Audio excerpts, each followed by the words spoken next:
Noong huling bahagi ng February 1994, nagtungo si Shelly Kepley sa Bonner County Sheriff's Office sa Idaho matapos maramdaman na may hindi tama sa kalagayan ng kanyang amang si Paul Gruber. Galing siya sa Reno, Nevada upang personal na alamin ang sitwasyon ng ama na ilang buwan nang naninirahan sa Idaho matapos magretiro mula sa pagtuturo. Ayon sa kanya, huling beses niyang nakita ang ama noong December 1993 sa kanilang pagdiriwang ng Pasko. Bagamat walang malinaw na senyales ng krimen, tila may kakaiba sa mga natatanggap nilang sulat at greeting cards na di umano'y galing kay Paul. May kasamang pera ang mga ito, ngunit napansin ni Shelly na hindi kapareho ng karaniwang sulat kamay ng ama ang pirma sa mga sulat. Bukod dito, hindi rin nito sinasagot ang paulit-ulit na tawag ng kanyang anak at apo. Kung totoo mang nagtatravel ito, tiyakan niya na magsasabi sana ito ng plano. Dahil dito, ipinadala ng mga awtoridad ang mga dokumento sa Idaho Department of Law Enforcement Crime Lab upang ikumpara ang mga pirma sa mga greeting cards sa mga naunang kilalang sulat ni Paul Gruber.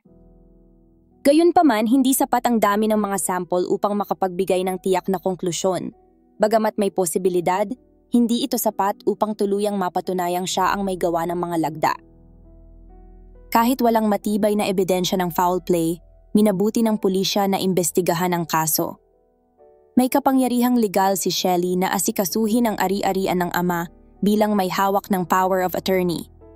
Pinayagan niya ang mga pulis na halughugin ang bahay ni Paul sa Bonner County. Si Lieutenant Harvey Thompson ang unang nag-inspeksyon sa bahay. Ayon kay Shelly, may itinatagong kahon si Paul sa crawl space ng bahay kung saan naroon ang mga importanteng dokumento tulad ng insurance papers, titulo ng mga ari-arian at imbentaryo ng kanyang mga gamit. Na-recover ito ni Thompson, ngunit habang sinusuri at inihahambing ang listahan sa aktual na laman ng bahay, napansin nilang maraming kagamitan ang nawawala. Isang bagay na hindi karaniwan para sa isang taong basta nagbakasyon lang.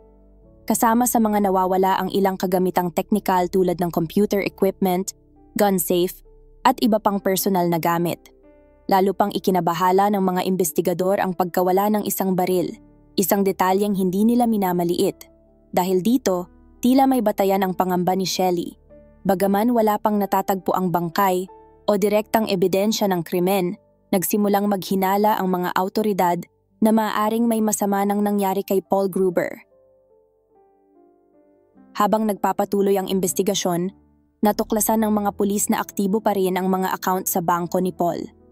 Sa pagsusuri ng mga dokumento sa bangko, may nadiskubring kaduda-dudang transaksyon si Lieutenant Thompson na magpapalalim pa ng misteryong kanilang sinusubaybayan. Noong patuloy na iniimbestigahan ng mga pulis ang pagkawala ni Paul Gruber, isang kahina-hinalang detalye ang lumitaw mula sa kanyang mga bank record. May binabayaran siyang mortgage para sa ibang tao. Ayon sa anak niyang si Shelly Kepley, ganitong asal ay malayo sa pagkatao ng kanyang ama. Hindi umano ito nagbibigay ng pera sa ibang tao, lalong hindi basta-basta nagpapahiram ng mga sasakyan o ari-arian. Ang mortgage na binabayaran ay nakapangalan sa isang lalaki na nagngangalang Daryl Cool. Dahil dito, ipinatawag siya ng mga awtoridad para isailalim sa investigasyon. Ayon kay Cool, isa siyang general contractor na dating nagsagawa ng ilang trabaho sa bahay ni Paul Gruber.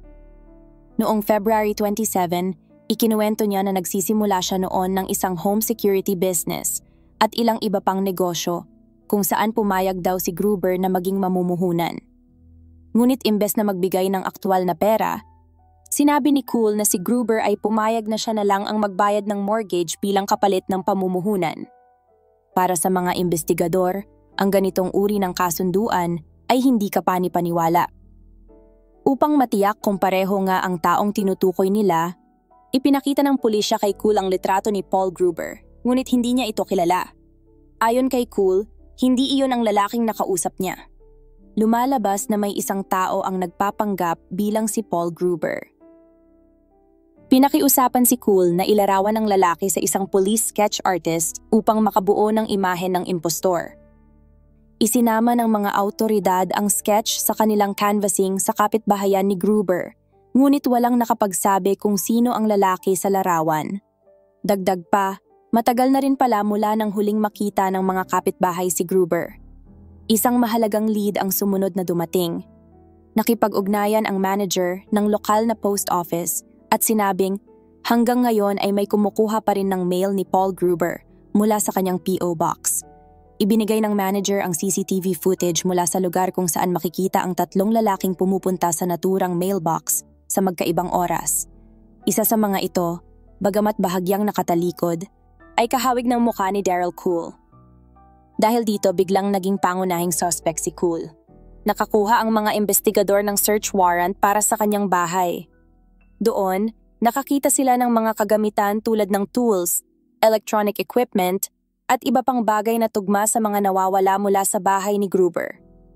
Ipinilit ni Cool na pagmamay-ari niya ang mga ito, ngunit natuklasan ng pulisya na ang ilan sa mga gamit ay may serial numbers na tugma sa listahan mula sa lockbox ni Gruber.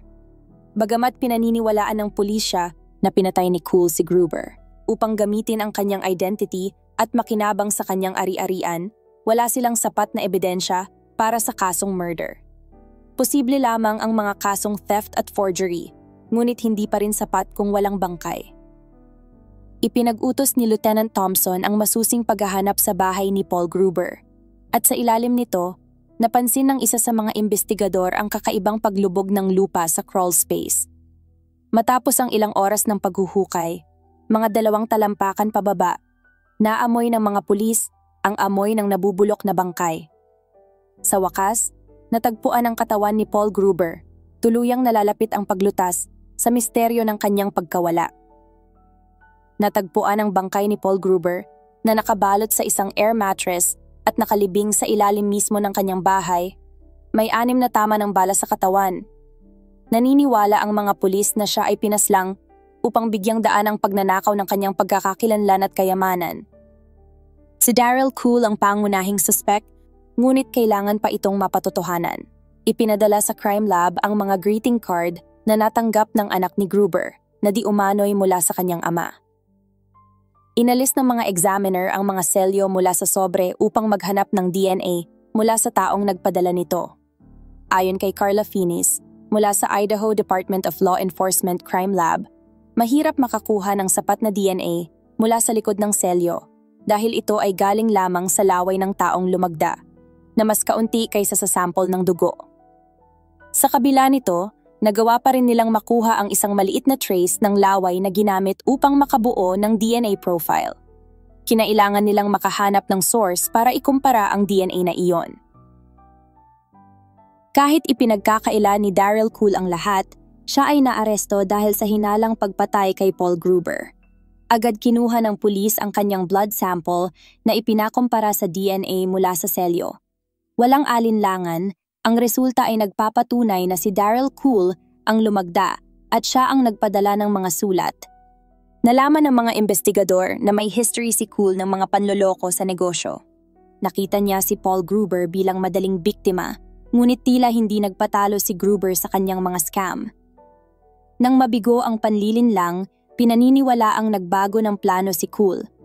Nais na niyang angkinin mismo ang identity ni Paul Gruber upang makuha ang kanyang kayamanan.